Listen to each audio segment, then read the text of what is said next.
No matter your age, your plan for retirement can start today.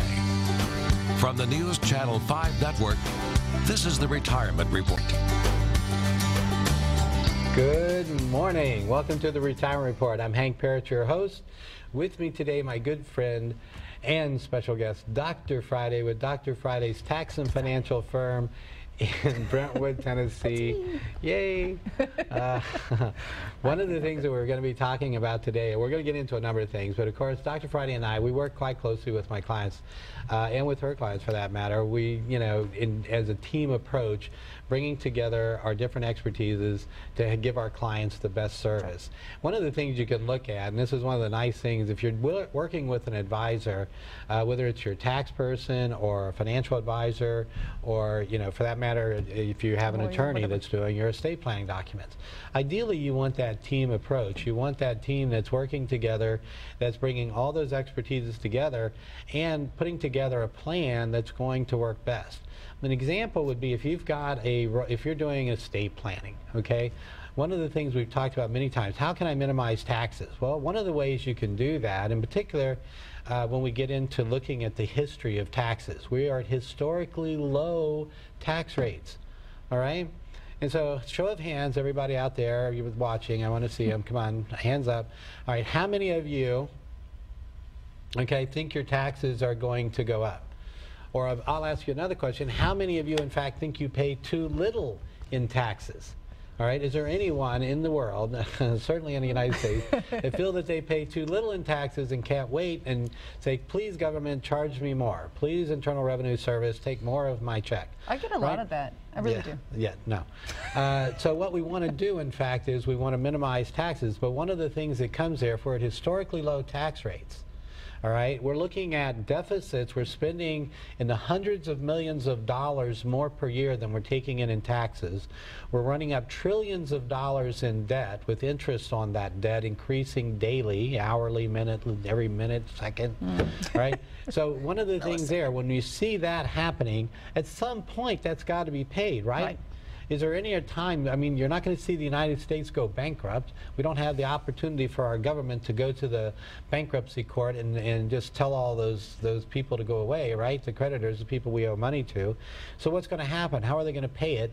At some point in time, all right, Kirk Conrad, who is head of I think it's the Financial Services Committee. He's a senator out of, I believe it's Idaho, if I remember right. And one of the things he talked about was, the politicians' propensity to just want to kick the can down the road. Yes. In other words, they don't want to deal with that issue. They don't want to raise taxes and deal with the problems because that doesn't make them real popular, and they want to keep their job. All right, but the reality is we do have to deal with it, and we do have some voices in Congress and in the Senate that do tell us the truth about that, that do say we have to deal with this problem and try to make inroads in that, but again, for the majority, it's not there yet, and we have to push them to do that. Now, here's the thing. What are you doing with regard to your taxes then? If taxes are at historically low rates, we're talking about right now for a family making $50,000 a year, you're in a 15% tax bracket. Okay? Now, if we go back about to say 1990, so about 24 years ago, this was the enactment of, or not quite that long even, actually, I think it was a little after that, the enactment of the Bush tax cuts, as they were referred to. But back at 1990, prior to those cuts, which is what reduced, that created a 10% bracket. We didn't have one in 1990. In 1990, the lowest bracket was in fact 15%. And that affects everyone. So for a couple, that's about close to $18,000. You've got your, so let's run through this. That means that your standard exemptions, standard deductions, you got about a little over $20,000 for a married couple that you don't have to pay tax on. Then of the next $18,000, you're only paying 10%. So that means for approximately $40,000 in income, of adjusted 10%. Gross income, you got about $1,800 in taxes. Okay? So from a tax rate standpoint, that's about, I don't know, 5% or something, okay? So what are we looking at then historically? that your 15% bracket today, back in 1990, if you were making that, you would have been in a 28% bracket. Yep. You would have paid almost double the amount of tax you're paying today. And for everybody in that's benefiting from that 10% bracket, because everybody, that first $18,000 after your deductions and exemptions for a married couple, approximately $9,000 for a single, all right, you're only paying 10% tax on that amount. So that benefits everybody. That was like a 50% benefit on that lower end for everyone in terms of money they get to keep. Right. All right, so now we go back even further, back to 1980, and you would have been in a 49% tax bracket, 3 times what it is today. So again, we're at historically low tax rates. So what do you think when we see the deficits, the amount of spending going on, spending more than we're taking in tax revenue, because governments are not businesses. They don't go out there and make money. The only way they get revenue is from us, okay? Yes. It's from taxes. So how do we in fact protect ourselves from these rising, well, going back to that, do you expect your taxes to go up? So if taxes are at historic lows, and we just went through that about how much they were not so long ago, and we're running at deficits, we're spending more than we're taking in, so which is more likely? That Congress is going to start, that our government is going to start spending less, or that they're going to start taxing more? So in essence, taxes are on sale, aren't they? The taxes are lower today. See, when the tax policies, if you think about in retirement planning, tax deferral with regard to 401ks and IRAs, and we're going to talk about some of the reasons that these are not doing very well these days, but if you look at when the 401ks and IRAs first were enacted, and we're going back now into the 1970s with the ERISA and then the Tax Revenue Act of, I think it was 1974, if I remember right. In the enactment of this legislation, that's what brought retirement accounts into play, right. And that's where we had tax. Again, what did we say? You were paying 3 times the tax rate. $50,000, you were paying 49%.